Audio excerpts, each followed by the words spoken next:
మహిళలు ఆర్థిక అభివృద్ధి సాధిస్తే కుటుంబం తద్వారా సమాజం ప్రగతిని సాధిస్తుందని శిల్ప మహిళా సహకార్ బ్యాంక్ చైర్పర్సన్ నాగిని రవి సింగారెడ్డి పేర్కొన్నారు. సోమవారం పట్టణంలోని శిల్ప సేవా సమితి కార్యాలయ ఆవరణంలో 148 మంది మహిళలకు 23,80,000 రూపాయల విలువగల రుణాలకు సంబంధించిన చెక్కులను పంపిణీ చేశారు. కార్యక్రమంలో శిల్ప మహిళా బ్యాంక్ డైరెక్టర్ పూర్ణిమ, మేనేజర్ హర్లీల, శిల్ప సేవా సమితి మేనేజర్ లక్ష్మీనారాయణ మహిళలు పాల్గొన్నారు. ఈ సందర్భంగా నాగిని రవి సింగారెడ్డి మాట్లాడుతూ, నంద్యాల ప్రజలను తమ కుటుంబ సభ్యులుగా భావించి గత 15 సంవత్సరాల నుండి శిల్ప సేవా సమితి ద్వారా అనేక కార్యక్రమాలను నిర్విఘ్నంగా నిర్వహిస్తున్నామని తెలిపారు. రాజకీయంగా 3 సార్లు ఓటమిని చవి చూసిన సేవా కార్యక్రమాల నిర్వహణలో ఎక్కడా ఒక్క అడుగు కూడా వెనుకకు వేయకుండా ప్రజలకు సేవలు అందిస్తున్నామని తెలిపారు. కేవలం మంచి చేయడమే శిల్ప కుటుంబానికి తెలుసని, నంద్యాల ప్రజల అభివృద్ధి కోసం తమ సేవలను కొనసాగిస్తున్నామన్నారు. రుణాలు తీసుకున్న మహిళలు సకాలంలో రుణాలను చెల్లించి మరికొందరికి సహకారంగా ఉండాలని కోరారు. ప్రజలకు ఇవ్వడమే కానీ వారి నుండి ఎటువంటిది ఆశించలేదన్నారు. భవిష్యత్తులో మరిన్ని అభివృద్ధి సేవా కార్యక్రమాలను చేపడతామని తెలిపారు.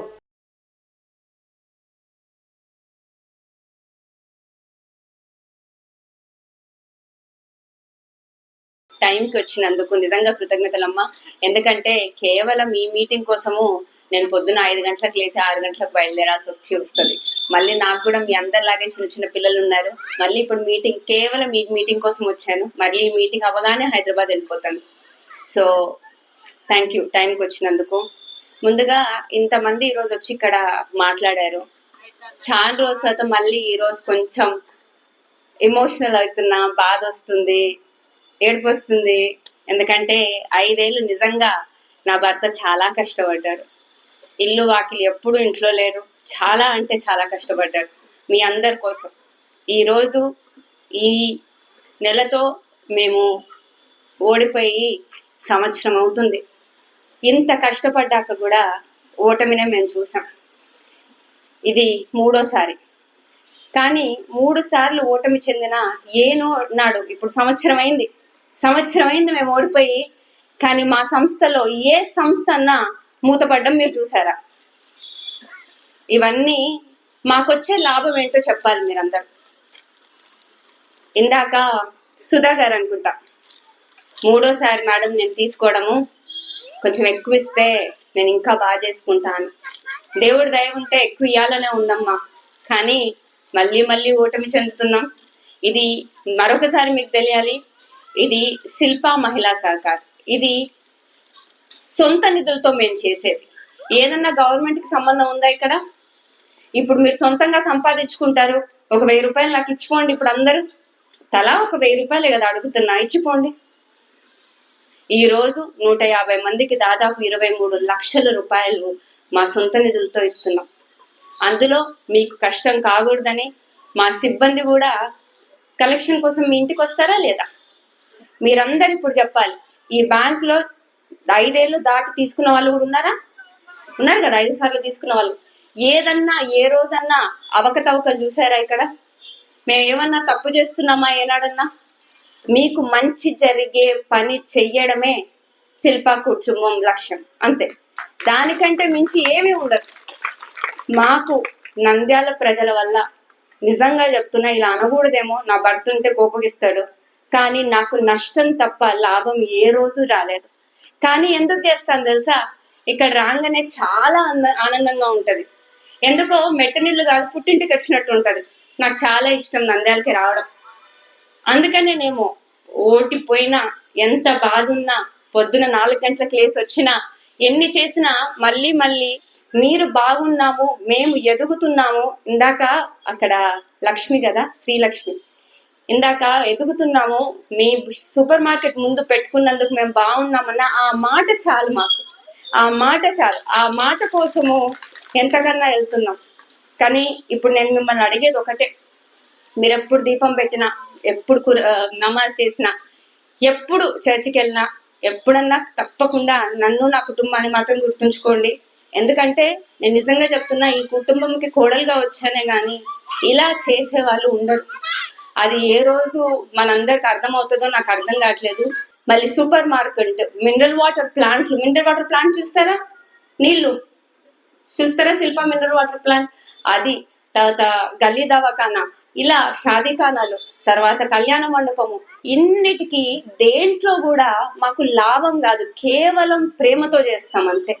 ఎక్కువ మాట్లాడడానికి కూడా నాకు ఏం మాట్లాడాలో అర్థం కావట్లేదు. ఒకసారి ఆలోచించండి. ఈ రోజు ఎన్నో వాగ్దాలు చెప్తారమ్మా. ఇప్పుడు నేను కూడా నెక్స్ట్ టైం నన్ను కల్పిస్తే నా ఆస్తి రాసిస్తాను అంటారు. ఎవరన్నా ఇస్తారా? ఎన్నో చెప్తారు. మనకి విచక్షణ జ్ఞానం ఉండాలి. మనము, మా మామయ్య చెప్తారు, శిల్పమోహన్ రెడ్డి గారు, ఆడవాళ్ళని చాలా బాగా చూస్తాడు. ఎందుకంటే అంటాడు, ఆడవాళ్ళు చదువుకొని ఉంటే, ఆడవాళ్ళకి కొంచెం ఆర్థికంగా వాళ్ళని బలోపేతం చేస్తే, వాళ్ళకున్నంత శక్తి, ఇంటిని కుటుంబాన్ని లాగే శక్తి ఆడవాళ్ళకి మాత్రమే ఉంటది, మగవాళ్ళకి అంత ఉండదు. వాళ్ళు బయటికి వెళ్ళి పని చేసుకున్నామా, సాయంత్రం వచ్చి మీ చేతిలో డబ్బులు పెట్టామా, అంతే.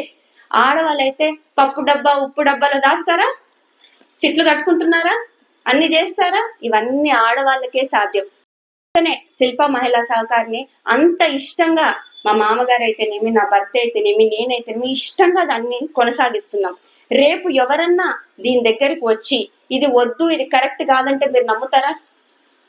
చెడు చేస్తున్నామంటే మీరు నమ్ముతారా? ఎవరికన్నా చెడు జరిగిందా ఈ బ్యాంక్ లో ఉన్నప్పటి నుంచి? జరిగిందా? ఏమన్నా తీసుకున్నామా? ఇవి ఇవ్వడమే, తీసుకోవడం మాకు రాదు. సో ఇవన్నీ చేస్తున్నప్పుడు మీరు ఖచ్చితంగా మీకు ఏది మంచిది, మన నంద్యాలకి ఏది మంచిది, అది ఆలోచించి మాత్రమే ఆ పని చేయాలని కోరుకుంటున్నా. దీనికంటే మించి నాకు చెప్పడానికి ఏమీ లేదు. So thank you so much టైంకి వచ్చినందుకు. Thank you. ఈరోజు మనం చెప్పదలుచుకునేది ఏంటి అంటే, గత 15 సంవత్సరాల నుంచి మనం ఎన్నో కార్యక్రమాలు చేస్తూ ఉన్నాము. ఈ కార్యక్రమంలో ఎన్నో ఫ్రీగా మనం చేశాము. టైలరింగ్ అయితేనేమి, మెహందీ అయితేనేమి, బుట్టలు అయితేనేమి, అలా ఎన్నో చేశాము. అలాగే చేస్తూ ఉన్నాము. ఓడినా గెలిచినా ఎప్పుడూ చేస్తూనే ఉన్నాం. ఎందుకు అంటే వాళ్ళ ధ్యేయం అంతా ఒకటే. శిల్పా మోహన్ రెడ్డి గారి ధ్యేయము, అలాగే మరి వాళ్ళ తనయుడు రవిచంద్ర కిషోర్ రెడ్డి గారు, అలాగే నాగిని రెడ్డి గారు ఒకటే నినాదం. మనము నంద్యాల ప్రజలకి ఎల్లప్పుడూ మనం అండదండంగా ఉండాలి, కష్టాల్లో సుఖాల్లో అన్నట్టు ఒక విధంగా ఉండాలని వాళ్ళు కోరుకున్నారు. అలాగే వాళ్ళకి ఎన్ని కష్టాలు వచ్చినా మిమ్మల్ని మాత్రం వదలడం లేదు. ఎందుకంటే మీరు మా శిల్ప కుటుంబం అన్నందుకు మాత్రమే మిమ్మల్ని వదలడం లేదు. వాళ్ళకి ఎన్ని కష్టాలు వస్తున్నాయో అవి చెప్పుకుంటూ పోతే, మీరు నిజంగా మా కోసం మీరు ఇంత కష్టపడుతున్నారా మేడం అని తెలిస్తే మీ కంటల్లో నీరు కూడా వస్తుంది. ఎందుకంటే ఆ బాధలు వాళ్ళు మాత్రమే బరాయిస్తున్నారు, సంతోషాన్ని మీకు మాత్రమే చేరవేస్తున్నారు. ఎందుకు అంటే ఆ కష్టాలు మేమే బరాయించుతాం, మా కుటుంబ సభ్యులందరికీ వద్దు, వాళ్ళు ఎల్లప్పుడూ సంతోషంగా ఉండాలనే విధానంతో ఆలోచిస్తున్నారు. ఈ రోజు ప్రతి నెల నిర్వహించుకునేటటువంటి కార్యక్రమంలో భాగంగా 148 మంది మహిళలకు 23,08,000 రూపాయలు రుణాలు ఇవ్వబోతున్నాం. ఆ సందర్భంగా ఇక్కడ మనం అందరం సమావేశం కావడం జరిగింది. ముఖ్యంగా ఈ రోజు సంతోషించదగ్గ విషయం ఏంటంటే, ఏదైతే టైం అనుకున్నామో కరెక్ట్ టైంకి ఈ రోజు సమావేశం మొదలు పెట్టడం జరిగింది. అంటే ఈ రోజు వచ్చిన వాళ్ళంతా ఒక మంచి డిసిప్లిన్ లో ఉన్నటువంటి మెంబర్స్ గా నేను మిమ్మల్ని అందరినీ అభినందిస్తున్నాను. నేనైతే ఇప్పుడు 3వ విడతమ్మ తీసుకోవడము. నేను వ్యాపారం చేస్తున్నా, ఏంటంటే కిరాణం చేస్తున్నా. నాకు ఈ అమౌంట్ కొంచెం డెవలప్మెంట్ చేస్తే నేను పెంచుకోగలుగుతా. అది అన్న విషయంలో అయితే నేను ప్రతి దాంట్లో చేసినాను, కానీ మాట్లాడలేము అన్న గురించి బాగా. అన్న వచ్చింటే మాకు ఇంకా బాగా లోన్లు వచ్చేవి, ఇంకా బాగా చేసుకునేవాళ్ళం ఈ వ్యాపారాలు. కానీ ఏదైనా దుఃఖం వస్తుంది, మాట్లాడలేము. అన్న గురించి తలుచుకుంటేనే బాగా అనిపిస్తారు. ఇన్ని చేస్తున్నారు కదా, జనాలు ఏం చేస్తున్నారు అనేది అర్థం కాదు. ఏం జరిగిందో కూడా ఆ భగవంతుడికి తెలియాలి, మనకైతే తెలియదు. మేమైతే చేస్తామమ్మా, అన్న కోసం బాగా చేస్తాం. కానీ ఈసారి అంటే జనాలు అందరూ గుర్తు పెట్టుకొని అన్న కోసం చేయటమ్మా. మనకి ఇంత సాయం చేస్తారో దొరకదు. సాయం చేయని వాళ్ళని మనం గెలిపించుకొని ఉపయోగం లేదు. లేడీస్ కి మనం మన కాళ్ళ మీద మనం నిలబడాలంటే మనం మనకు చేసే వాళ్ళకి మనం చేయాలి. నేను ఫస్ట్ నుంచి 1000 రూపాయల నుంచి స్టార్ట్ చేసి తీసుకుంటూనే ఉన్నాను. ఫస్ట్ నుంచి సార్ సహాయం పొందుతూనే ఉన్నాను. ఇప్పుడైతే బాగానే డెవలప్ అయ్యి వ్యాపారం పెట్టాలని చూస్తున్నాను. ఇప్పుడు తీసుకున్న అమౌంట్ తో కంపల్సరీ వ్యాపారం పెట్టి డెవలప్ కావాలని కోరుకుంటున్నాను. ఖచ్చితంగా నేను కష్టపడి డెవలప్ కావాలని సార్ ఇచ్చిన అమౌంట్ తో నేను సార్ పేరు ఎట్లాగైనా సరే సార్ని గుర్తించుకుంటాను. నేను ఇంత ముందు వాలంటీర్గా కూడా చేసినాను. ఇప్పుడు సార్ లేనందువల్లనే మేము ఇంత బాధపడుతున్నాము. లేకపోతే కంపల్సరీ సార్ ఉంటే ఖచ్చితంగా మేము వాలంటీర్ పోస్ట్ ఉండిందుము, చేసిన ప్రజలకు సేవలు చేసినాము. కానీ ప్రజలు ఎందుకు మళ్ళీ ఇంత ఇబ్బందికరంగా చేసినారో నాకైతే అర్థం కావట్లేదు. శిల్పా సాగర్ కాడ నాకు బతుకుదేరు మీ ఆఫీస్ ముందర నేను అమ్ముకుంటున్న పనులు కానీ వ్యాపారం కానీ ఎక్కడ పోయినా నాకు స్థలాలు అవి ఏం లేదు.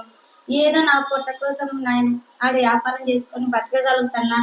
సార్ నాకు ఆ ముందర నేను వ్యాపారం చేయాలంటే మీ కృతజ్ఞత నాకు చెప్పడానికి పెద్దగా రాదు మేడం, కానీ బతుకుతున్నాను.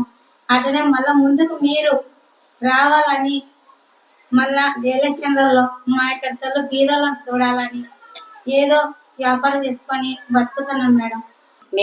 నా పేరు సుధా, నేను టైలరింగ్ చేస్తున్నాను. ఇక్కడ ఇది 3వ సారి నేను తీసుకుంటున్నానండి అమౌంట్. నేను కొంచెం బాగా డెవలప్ చేసుకోవాలనుకుంటున్నా. బోటిక్ నడుపుకుంటున్నాను ఆల్రెడీ. ఇంకా సహాయం కావాలని కోరుకుంటున్నాను.